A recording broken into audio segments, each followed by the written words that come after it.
In the round of 16, first legs are done and dusted. Probably the most competitive first week of Scotiabank Concacaf Champions League that we've had in the modern format. Tyler Terrence along with Devin Kerr here in the Concacaf studios. And yes, we have a new desk. And yes, she decided to stay an extra couple of days. He's here too. I don't really know if that matters for anything, but Mr. Devin Kerr, what an unbelievable first week. I mean, we have a boatload of highlights to get through. You got a report card for all the teams. I don't know if they're going to necessarily like it. Some people passed. You were like the mean teacher that I had in fourth grade, Mrs. Griswold. If you're watching, I'm so sorry, but she was tough. She was My really fourth tough. grade teacher was Mr. Farrell. He was great. Mr. Farrell? Phenomenal. Yeah? Actually provided me love for a different kind of sport. Uh-huh. Baseball. Really? I'm tired. A lot of games. Baseball stadiums? Like Yankee Stadium? They're not playing there. They're playing at Red Bull Arena.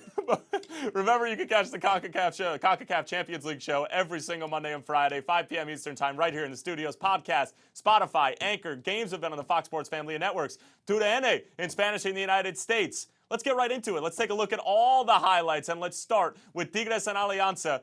As we take a look at our right-hand side of the bracket, that is where we are going to start. And we are going to start where we should start, in El Salvador. It was Wednesday night, and this is probably one of the biggest upsets that we had of the week. We probably could have had a bigger one in Portmore United and Cruz Azul. We'll get there. But Tuca Ferretti and Tigres, they roll out a real lineup. Andre Pierre-Zuniac makes an appearance in a round other than the final, and they can't get it done. Not a good performance by any means. And we all questioned, okay, number one, is he going to play?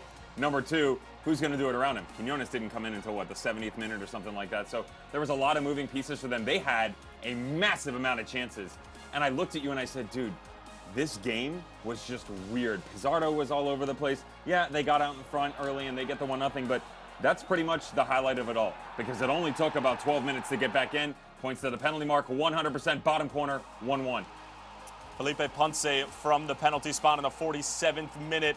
And then it was Osvaldo Blanco capping off an unbelievable night for Alianza. We talked about how they could give teams a difficult problem. They gave Monterrey some problems last year in the round of 16. They give Tigres a whole host of problems, and we'll have more on Tuca Ferretti and all the emotions that go into him throughout the course of 90 minutes. Let's head to Alajuele, NYCFC, and San Carlos. This was last night, and it was a goal-scoring bonanza. 3 for the big man up top. And actually, I was kind of curious how this is going to play out, considering the fact that what was the system going to look like? We talked about that. Ronnie Dyler, was he going to stick with 4 in the middle? Was it going to rotate into the 3? They stayed with the 4-3-3.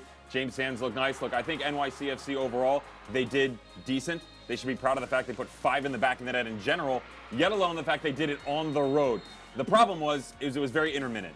It's let's get out in front, let's coast. They let them back in, ended up with a 5-3 scoreline. At no point in time did I ever think this game was over, regardless of scoreline. You always felt like you were on the edge of your chair. A bit disorganized at the San back. Carlos could get there. The back line was all over the place, and just the rotation side to side. Communication between the center backs has to be better.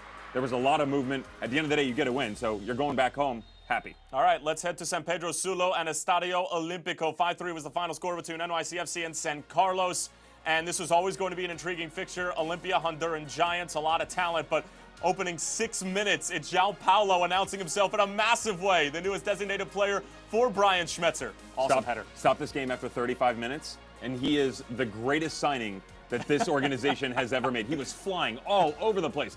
Get out 1, you're getting ready. Okay, great. So you go into the dressing room, you get a second. You have to feel good up to nothing. And at this point in time, if you didn't see this game, they were getting absolutely throttled. The entire second half, they got worked. It was all over the place, and it was just a matter of time that ball was going to end up in the back of the net. How they got a second one, you'll never know. You get the one back, and then, just like that, you keep turning. They had extra chances. It took to the 81st minute, but Arboleda got a second one.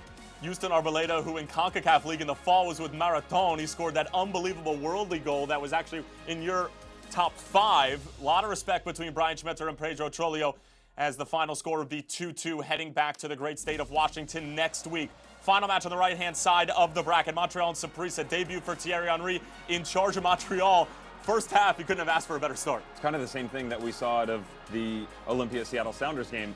Much more so for Montreal Impact in this one. They were flying. They were all over the place. The 3-back system. I loved how they looked.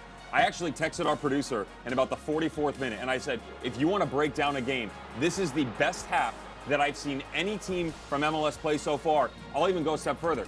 Best half that I've seen any team in the tournament play. And then the second 45 minutes happened, and it all went south from there. They started heading in the wrong direction. You could feel the sense that Saprissa was in the match. No, it was way worse than that. They dominated the second half. They could have put 6 in the back of the net. There were clearances like this off the line from Zachary Broguillard, and then finally Johan Venegas, the 31-year-old and the leading goal scorer in CONCACAF League in the fall, gets one, and then Ariel Rodriguez, the substitute, comes on late heroics, 90th minute. They level it up at 2-2, and we're going to continue to talk about a consistent theme with Major League Soccer teams and legs and fitness and falling apart in the second half. We have a very interesting stat later on in the show, but for Thierry Henry's group, a big part of why we saw Montreal sort of fall apart a little bit in the second half is because he did have to make 2 substitutions in the first half due to injury. He had all 3 of his subs done and dusted by the 70th minute, but still, Samuel Piette was giving the ball away in the middle of the field. Sadic was not good in the middle of the field. No. But you know, a 2-0 lead on the road, you have to find a way to be able to stick it out and get a result. I understand it's your first competitive match, but it's unacceptable the way that it went down in the second half. The balls that were being given away, they weren't bad. It wasn't bad decision making. It was eerily similar, I hate to say it, to what you saw at LAFC, to be honest. Just 5, 6, 7-yard balls right in front of you, giving it to the opposition. Just, we're up 2-0, we're coasting, we're on the road, we're doing fine. Here, come have a run at us. Yeah. I mean, it was almost like they gave up. You saw the ability to try and push themselves back in. They had plenty of emotion. I actually didn't mind the effort. I thought they had the energy, but they just looked scatterbrained in the second half. They were all over the pitch, and their ability to put a single pass together escaped them. I cannot imagine the difference in talks between what went on in the first 45 minutes at halftime and at the end of the game walking off the pitch into that dressing room. He's got a lot of work to do. I was actually very impressed. That's the good thing, if you're a fan here. The opening 45 minutes were brilliant. And I'll actually say it right now, after watching every single match, the opening 45 minutes for the Impact is the best that we have seen out of any team in this tournament. The problem is you have to play for 90 minutes, so I don't know if they put the rulebook in. I don't know if they realized that they had to do that. Yeah, but at the same time, you know, Thierry Henry said heading into the match, and Walter Centeno fell for it a little bit, you know, saying that it's our first competitive match. It's my first match in MLS, as in charge of an MLS manager. They wanted to take something home. Montreal fans, if you were told at the beginning of this match it would be 2-2, heading back to Montreal, you would have taken it. But the way that it unfolded, it makes it that much more difficult to swallow. Think about this real quick. I want to step in. The issues that they dealt with were eerily similar to what the Sounders dealt with in the middle of the field. Just kind of lost control, chasing both those teams. The difference for me with the Sounders was I thought Seattle looked tired. Yeah. They looked like they were in Montreal preseason. fell apart tactically and technically. But they still had the energy level. Seattle was heavy. They looked like they were in preseason. They looked like they were going through the motions, trying to figure out how to get it done. The good news is they both drew. Yeah. And they got away goals. So not all is lost. And you're going home with away goals and the ability to go get a win. Anything is possible in the second leg. When we come back, we're going to take a look at the left-hand side of the bracket. MLS teams, Mexican teams, Central American teams, of course, Portmore United, and what should have been, what could have been, but simply was not. Don't go anywhere, folks.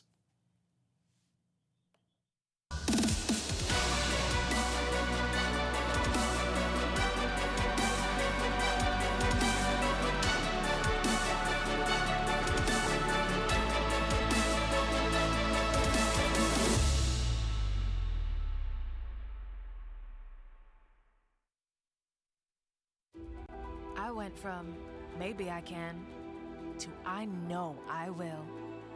From isn't she cute to fight. Coaches who seem stuck on we can now say we did. From women's football to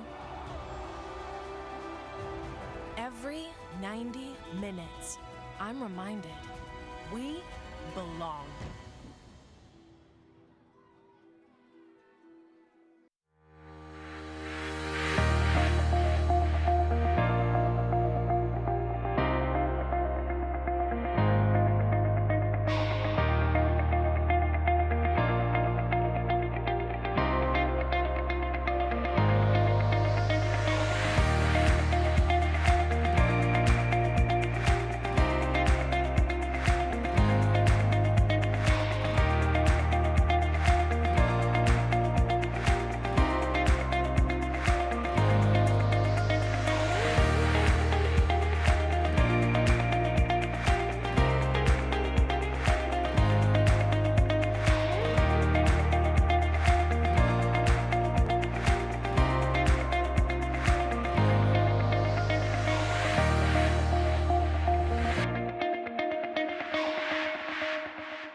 went from maybe I can to I know I will.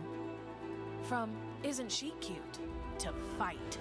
Coaches who seem stuck on we can now say we did. From women's football to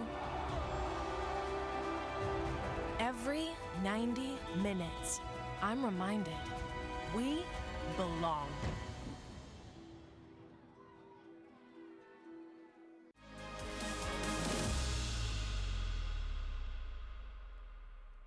Welcome back into the Concacaf studio, folks. Tyler Terrence along with Devin Kerr. Hope you enjoyed the first half of highlights that we had to offer you, and hopefully you're able to catch a breath because we got 50% of this more. What? Why are you shaking your head? You're upset. We got our girl here, and what?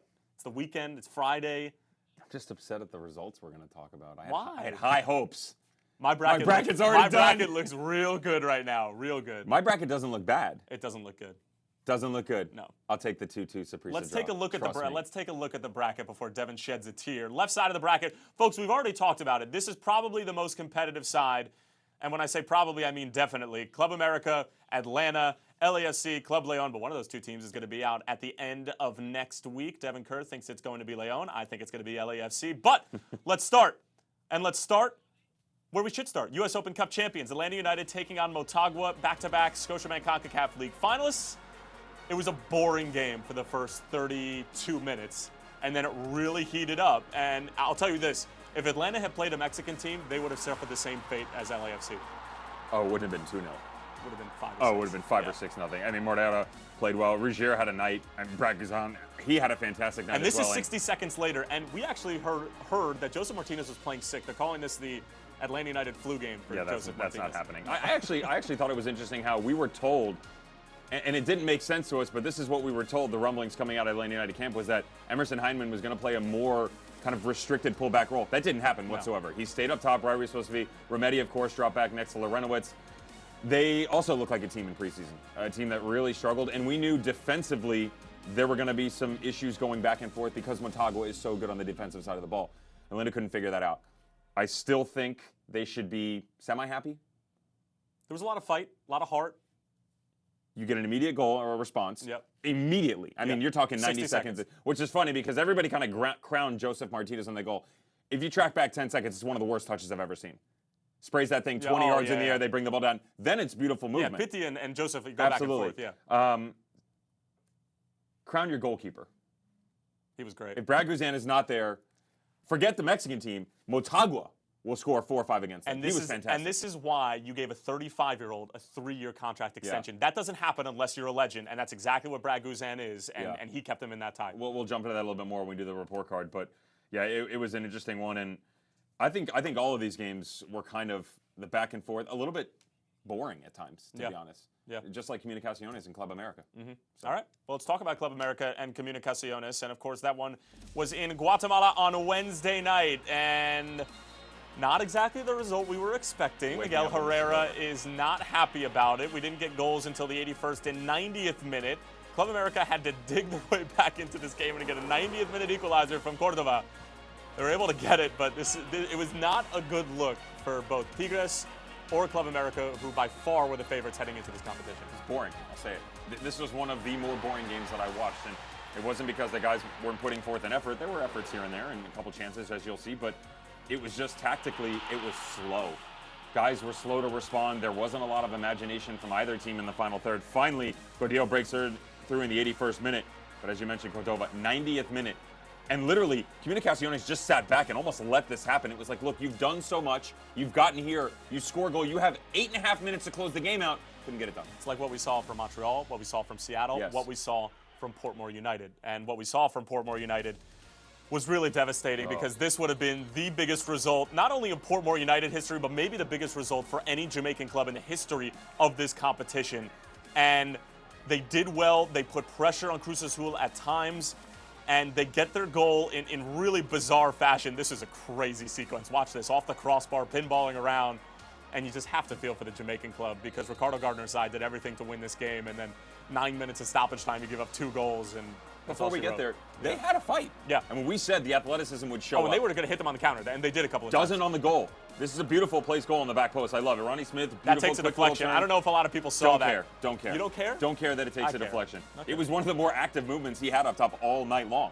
You and I were actually sitting. You were waiting for the Atlanta-Motagua game to call that. I was on my own LAFC, sitting back. We were just fans of the game, watching this. Back and forth, back and forth. By the way, 6 extra time minutes. They score in the 95th and the 98th. By no means whatsoever should this have gone extra time to get the second goal. Well, there was no extra time or really anything to be had for LAFC in this one, as this was in Mexico, and everybody had it circled. Everybody was really excited about it. It ends up being one of the 2 fixtures in the round of 16 that doesn't finish in a tie or a 1-goal decision, and it was just Club Leon. I mean, they didn't look great, but LAFC looked that bad and made Club Leon look that good. I think that's the common misconception. People are going to see the scoreline and say, see, Leon beat them.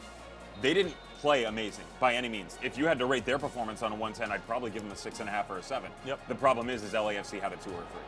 There was no effort. The emotion was not there from the get-go. They struggled. Mark-Anthony Kaye, great player. Not putting him down by any means.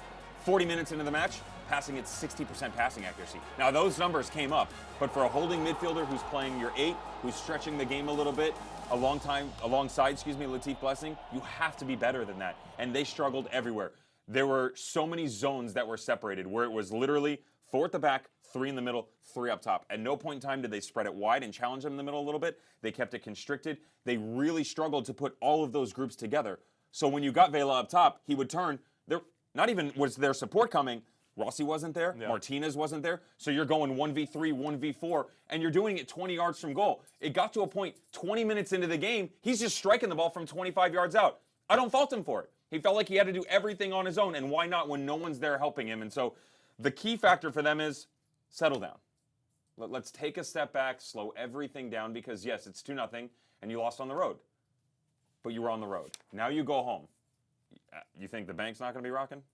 32-52. I'll tell you what, I was impressed that they were there in general. The amount of people that they brought on the road. The traveling support for Major League Fantastic. Soccer throughout this round was And now you go really home. good. Yeah. I'm not saying they are going to come back. I'm saying that they have the skill level and the capability to do so, and they're at home. But they have a tall mountain to climb. Giving up that second goal in the 89th minute, and again, it goes back to the fact MLS teams, legs, tired minds, the lungs are just gasping for air late in the game, and just everybody seemed to switch off. What I didn't understand was the mistakes that were made, and we talked a little bit about it before referencing another team. The mistakes that were made were so childlike, and they were minuscule, but they did it in the worst fashion. Yeah. So it's trying to play out, knocking the ball right down the middle. The first goal that Meneses scores, it's a great strike, and I respect that. But as he cuts back in, nobody steps. Tristan Blackman falls, and I get that. Jakovic has to step What over about and Vermeer suck at the in. near post? It seems a little You bit can far. give it. There's also traffic there. I agree. And he spilled a couple as well. He did did, not look and good. he cheats a little bit. However, when the cuts in and Blackman falls, center back slides over. There was coverage on the backside. They had plenty of room for everybody to just shift in. That's stuff you learn really, really young.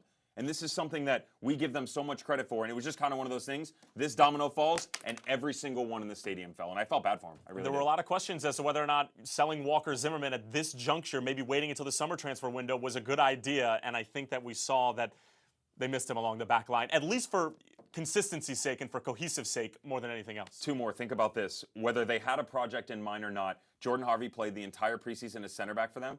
Did not even make the trip. Mark-Anthony Kaye did not step on the field in preseason. Not one single competitive minute. Started him in the starting 11. It's tough, especially when you go into a place like Club Leon, who in my bracket is winning this competition, but we got a long way to go until we get there. When we come back, we'll take a look at all the exciting faces throughout Scotiabank Concacaf Champions League in the first leg, as well as Devin and I's biggest winners and losers of the round of 16 first leg. Don't go anywhere.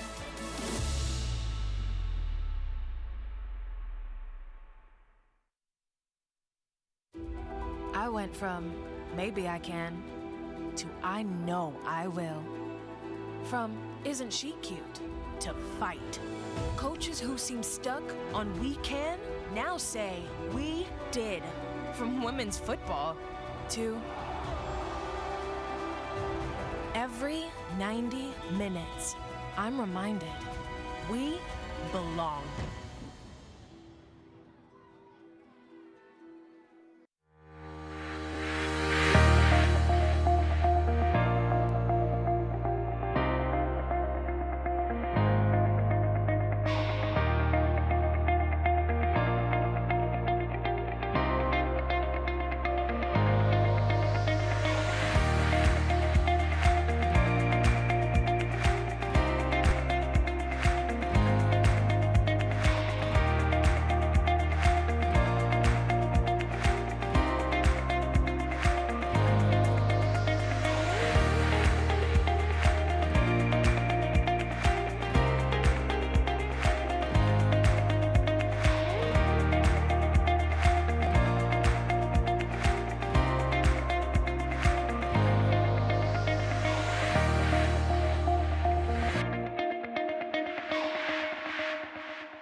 went from maybe I can to I know I will.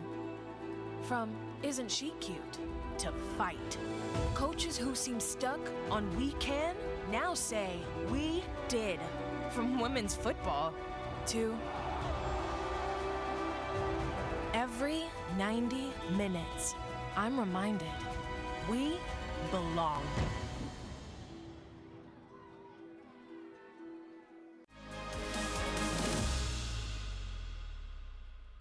We love this game for one thing and one thing alone. That's the passion that everybody brings to it. And we saw a lot of passion in week one. I mean, between coaches, players, fans. We saw an assistant coach from the Seattle Sounders get a yellow card for displaying maybe a little bit too much passion. Let's take a look at some of the best faces throughout the course of the first leg of the round of 16. Diego Vasquez looked like he was going to have a heart attack in the first 10 minutes, and then it just turns into utter jubilation. I always love it when the referees have the coaches put the substitute bib on, just in case we don't know who you are. Miguel Herrera, this is pretty tamed. Pretty tamed for him. We've seen much worse. Give it time. Yep. Give it time. I mean, the way his team was playing, I was surprised that they didn't throw it even further. How about Thierry Henry? Yes.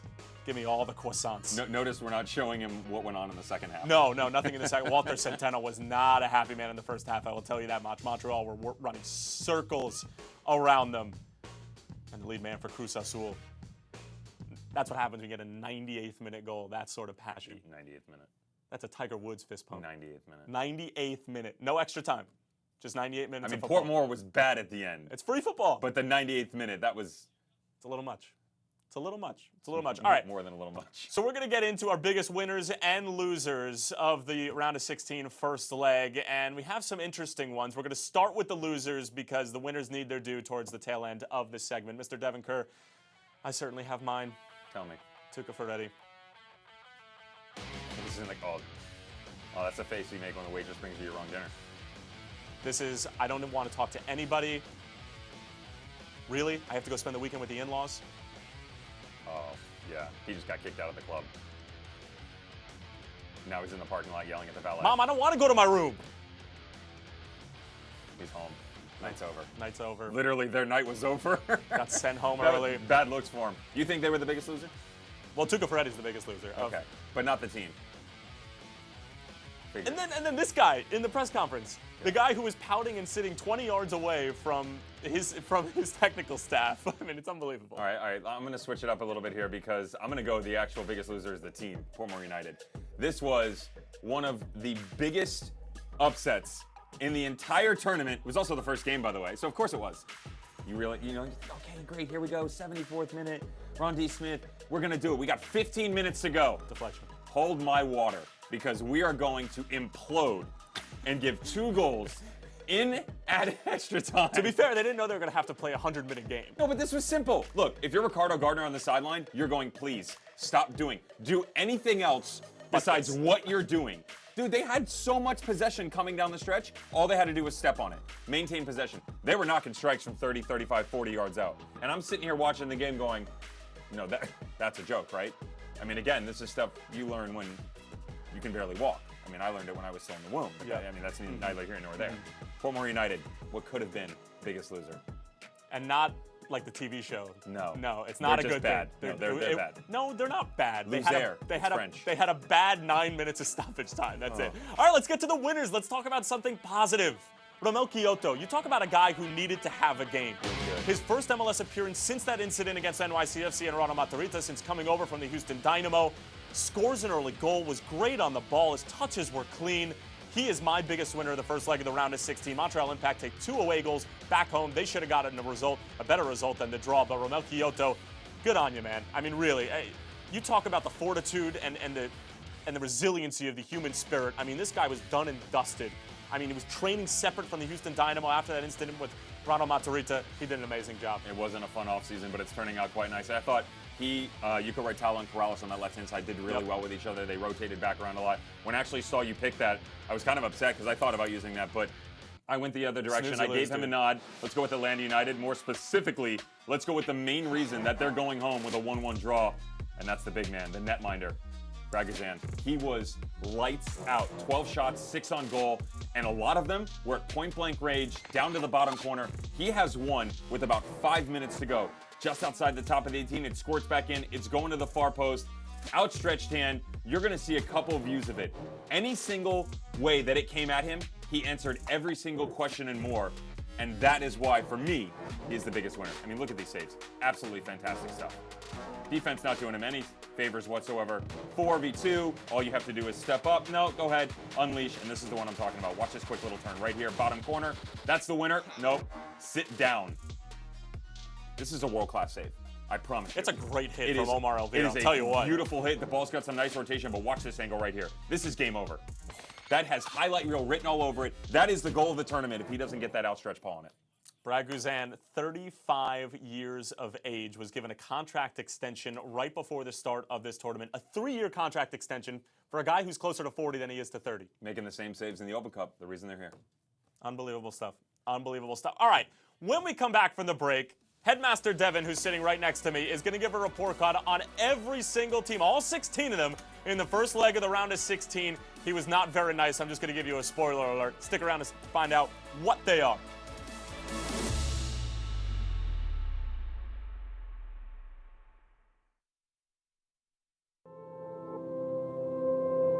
Football. We could say that for us, Por uns. Para nosotros. on this side of the world, football is our life, the game of our lives. Football always comes first. We all come from different cultures, but football unites us. Sin saben, nos une. One region, one voice. Una voz. One voice. Une voix. If we listen closely, we are born ready to shout. And from there, we start to play with intensity until the last minute. Faced with obstacles, we work through them. We will improve day by day, always forward, making football better everywhere, every match. Our passion is so strong that it breaks down borders, even those that are hard to knock down, for all of us to reach our dreams. We are the region where the game comes first, bringing the game closer to our fans, and decisions are always made for the good of the sport. We raise our level every day, making football better everywhere, every match. We will put all our teams in position to win. In our region, Nuestra región. Notre région. Nuestra región. everyone gets to play, connected and respected. One region, Una región. Une région. Una région. together. We are the collective best of our individual cultures. We are millions of souls. We are together for the love of our game. United for football. 41 countries for one love. Concacaf. Love for our game.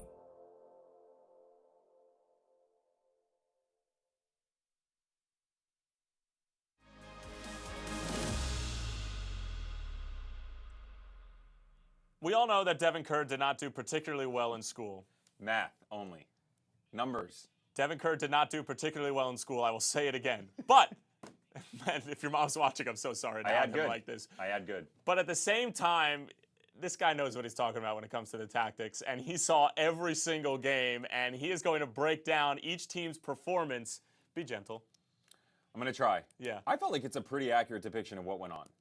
I don't know. I haven't seen them yet. Well, Everything's organic here. Let's start with the first one. Let's start with Portmore United and Cruz Azul. We talked about them already. I'm going to run through real quick. Portmore United up 1-0, 15 minutes to go. Real simple. Ricardo Gardner, tell your boys, do better. Cruz Azul, C+. Not a great performance on the road. Still find an equalizer and a winner. Second half was much better, created some opportunities. I'm with you. I also think that they got a little help from the referee. Sir Alex Ferguson would be proud because Fergie time was definitely going That's on there. more than Fergie time. No, that's something else. That's, yeah. that's You're, another creating, half. you're creating your own rules. All right, Motagua, Atlanta United, C, C+, vanilla, me vanilla. That's basically what the game was. Fair. You were on Fair. it. Boring. Yeah. Diego Vasquez, Frank DeVore. You were same saying thing. I was boring. Okay. Do keep better. going. Yeah. Let's move on. Now let's talk about one of the big matches. Leon, LAFC. Leon, B. Not on the ball a lot. I think they had like 30 or 35% possession. But all the possession they had was meaningful. You're we a always tough talk about customer, that, right? man. A two-goal win and a clean sheet, and you get a B. Keep going. Luis Montes picked them apart. Okay. And Meneses. Yeah. That's basically the two players who helped push them to victory. They beat a team that is very good, that didn't play very well. That's why I gave him a B. Also, Jose Rodriguez sitting in the holding midfielder position, back from injury. Nice to see him. LAFC, they didn't get off the plane. They didn't get off the bus. I'm not exactly sure. Remedial school. They didn't even leave the locker room. D. They have the worst grade of the entire first round. Good news is, Do they have to come back for extra work? yes, and they Yes. have 9 days to do it. February 27th. Join us then. We'll see what happens. Alianza, Tigres. Alianza, B+. Wow. Tigres, C-. Do Good. you know why I went with B+? It's probably the most you're going to get out of Alianza.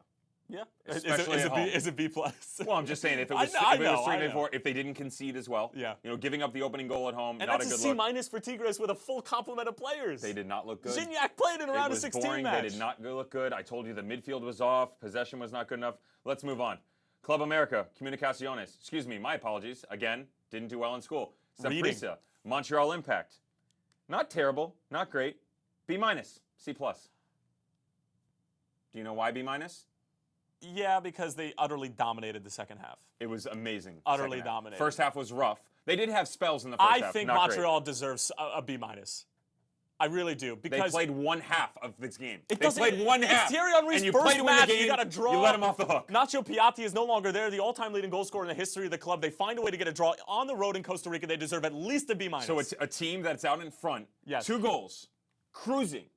It was not even a question for the most part, and you're going to give them Look a at B-. the whole body of work. You're like taking the first half as an appetizer, and then you're just talking about their second half. I feel like that grade is only for the second half performance. No, because I'm going to do the same thing with another Well, I team. guess it would be You're an gonna F. see It would be an F if it You're was going to see only the the second same half thing for performance. another team. That's why they got the same grade. if it's 2-2 and they both score goals in either the first half and the second half, I feel like their grade should be the same. At the end of No, the the day. difference is that the look that Saprissa gave you in the first half is very different than what you saw out of Montreal Impact in the second half. MLS teams Argue me that. MLS teams Riddle me this, Captain Wondrous. MLS teams deserve a handicap in these grades. They deserve a curve. There should be a curve for MLS teams. Why? Why? Because it's their first competitive match of the calendar year, and Thierry Henry has never coached a game in Major League Soccer before, and coached 12 over in Europe. So you think LAFC didn't deserve a D? No, they do. Exactly. It's different. Exactly. It's different. Curve it the other way. Go, Fail keep 'em. going, Fail Professor. 'em. Let's go. Okay, that's fine. Let's move on. Let's get back on God. track. Let's go back to the grades. Now we'll go to Comunicaciones and Club America. They both get B-. Here's why. Not an eventful game. However, Comunicaciones, they did have chances. They missed some. Club America didn't let up a lot on the defensive side of the ball. I'm with it. They still had the ability to close things out. You came back, you get a goal at the end, you tie things up, you get the draw, and you get the away goal. B-, because we know that Herrera and his boys can do a lot better. Deal. Okay. San Carlos, NYCFC. San Carlos, C+. Up and down all night. Again, they were kind of in the game, not in the game. Do we want to play? Do we not want to play? You give up 5 goals? I'm giving NYCFC a B. Wow.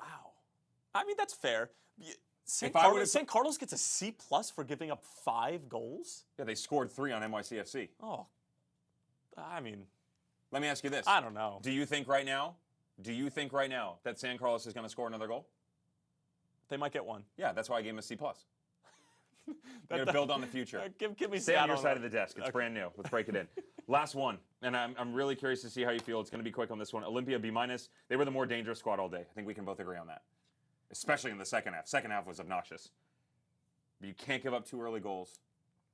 They still came back to get it. Yeah. With Seattle, Oh, I'm interested in this one. C+. Fair. Here is why. We know what they are capable of. And in recent memory, and with the squad that they brought back and the pieces that they've added, I expected more out of them. I think they will do wondrous things when they go home. I was worried about the second half and knocked me back. I mean, I was listening. Was it a combination of Olimpia being that good and Seattle being that bad? No. They got outplayed.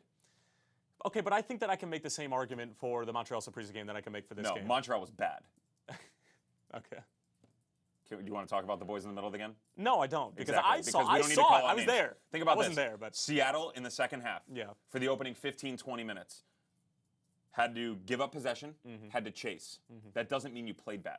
When you're on the road, sometimes you got to do those things. Sometimes you have to chase a game a little bit, and they had to do that. That's okay. I think it's really, really hard to give the home team that draws a Major League Soccer side, albeit a Central American team, and pockets not as deep or whatever, to give them a better grade than the team who's coming down there in the first competitive match in the calendar year, and they get a lesser grade.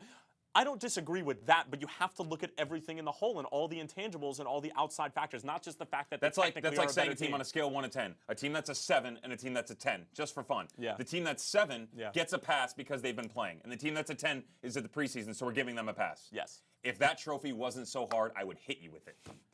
You'd need to I would pick it up and I would hit you with it, He would need and I would a new take host. this show over. Concussion protocol, it would be over. Let's take a look at some of the stats on MLS teams and Central American teams and how MLS has fared. Wow, Devin is really upset with this. Okay. It's not great, but it's better. It's better. It's better. Yeah. And to be fair, Montreal and Seattle should have won, and this would have looked a lot better. Yeah, I was actually quite surprised by this. And it's kind of one of the things we toasted MLS and their record against Liga MX teams in the past couple of years. The lack thereof. Yeah. And now you look, they didn't lose. Yeah. That's good. They didn't lose. 3 draws. The problem is how the draws happened. I think we can both agree on that, right? You actually, when you said, I want you, because you did this research, I want you to talk about the stat, about the goals that they gave up, when they gave them up, and the timestamps. All right. Here's the deal, folks. You don't want to be match fit this point in the season. MLS teams, if they really wanted to, they could have played 10 preseason games in 3 weeks and gotten match fit. Don't give anybody a vacation. And don't give anybody a vacation. You can peak in February and try to win Champions League. It's just not going to happen. So we knew that they were not going to be fit coming into this game. Here are the numbers you need to keep in mind. MLS teams conceded 10 goals in the first leg of the round of 16, 7 of them coming in the second half. If that's not telling you that their legs are going, I don't know what. And then the majority of those goals were conceded beyond the 80th minute. They're simply not match fit. And if you're not match fit going against a team that's in the beginning stages of the Clausura, that's been playing together for at least 5 weeks, including the Apertura stages, and are reloading with the likes of Houston Arboleda if you're Olimpia, you're going to get beat in the second half from a fitness standpoint. But there are things you can do technically and tactically, or even just be better. Samuel Piet in the middle of the field for Montreal. I don't know how many balls he gave away in the final minutes. I just felt like there were a lot of moments that even though the legs and the mind start to go, there were little schoolboy things that they could have done better to prevent. It wasn't just, they're in preseason, they're tired. They made a lot of little mistakes. And 2 things that were, I don't want to say I didn't see it coming, but LAFC not scoring a goal. They're the only team, not MLS team, the only team. And that just broke records in the first round for scoring goals. That was a bit surprising to me. And every single MLS team giving up at least 2 goals, except for Atlanta United. Motagua. And the Motagua one we always knew was going to be an interesting one because it's the draw, it's the 1-1, you're on the road, it's preseason. I really thought Atlanta United might have scored more, to be honest. They might have given up more too, but I actually think their result's pretty decent, the 1-1. Yeah. I'm not upset. If I'm Frank de Boer at home with the squad that I had and the personnel, they had a lot of, when you saw that, and we talked about it, when you saw all the visa issues, all the injuries, I'm taking the 1-1 draw and I'm happy. Unless you win 1-0, I'm happy. So what you're saying is you would have flown out of Honduras and back to Atlanta, or back to Kennesaw, I should say, with the result. I would have tried to fly. Would you fly like an eagle or fly like a pigeon? Probably more like a bird. I'll tell you what, though. I'm not going to the wrong city. I'm making sure I know where I'm going. All right, that's a good shade. segue into our final piece of the show today. And there's a super fan for NYCFC. He simply goes by Pigeon Man. And Pigeon Man, like a lot of MLS supporters this week, were terrific in going to show their support for their club. Great, let's go from New York City to San Jose, Costa Rica, and go watch our beloved NYCFC under Ronnie Dyla go take on San Carlos in their first ever Scotiabank Concacaf Champions League match. Great idea, right? Phenomenal. So Pigeon Man gets his flight to San Jose, but hold the phone. It's not to San Jose, Costa Rica. It's to San Jose, California. And he said, I was wondering why I was able to get such cheap flights. It's not just the wrong city or the wrong state. You're in the wrong country. It's okay. This is one of the feel-good stories. Better feel-good story. So what happens is he posts on social media, left and right. He travels close to 7,000 miles in about 48 hours. He posts on social media, Guess what NYCFC does? They get word of it. He gets a text, Pigeon Man, from the CEO of NYCFC, Brad Sims, and they say, We got you. hold on a second, buddy. Hold on to your wings. We're going to fly you down on us, put you up, and there is Pigeon Man. Absolutely pooped, pun intended.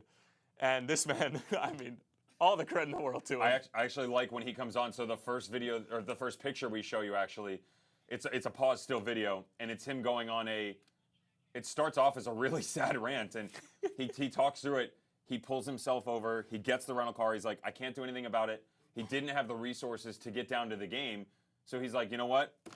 I'm going to make the best of it. Gets in the rental car. PCH, Pacific Coast Highway, goes, I'm going to go for a drive, calm myself down. And that's when he got the text message. I mean, can you imagine? First of all, no, because No. I'm not going to make that mistake, because where's your passport, bro?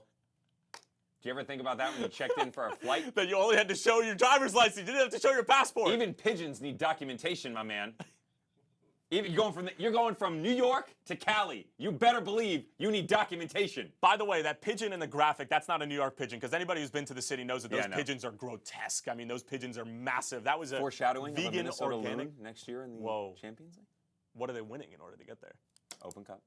Maybe. They got to the Lost to final Atlanta last year. United last year, yeah. But shout Anyway. out to Pigeon Man. In all Good story. seriousness, I mean, I think in general that we can say Major League Soccer showed up and showed out for their clubs throughout the course of this first leg. These are not easy places Although- to get to. San Pedro Sula, Alajuela, what do you got? Did you see the banner? Which one? I thought it was great. So the fans that traveled down to San Jose, because both teams, we made a much ado about a lot, to be fair, with NYCFC and the fact that they are playing at Red Bull Arena on the return leg next week. However, did we mention that San Carlos was also not playing at home? They were playing in a guest stadium. So a bunch of the Yeah. NYCFC fans had a banner that said homeless. And it had both their logos on it. Hey, they came to play. They came to have fun. Misery They were loves at, company. They actually went to the Saprissa Montreal Impact game the night before. I saw pictures of the fans at the game the night before. Talk about Concacaf Awesome. Champions League fever. Awesome. Got it. And I'm then never some. coming home. Pura Vida. Forget it. Love it. Brad Sims is flying you back. Folks, thank you so much for tuning in. We hope you have a great weekend. Remember, we'll be back on Monday. We're here every single Monday and Friday, 5 o'clock Eastern Time.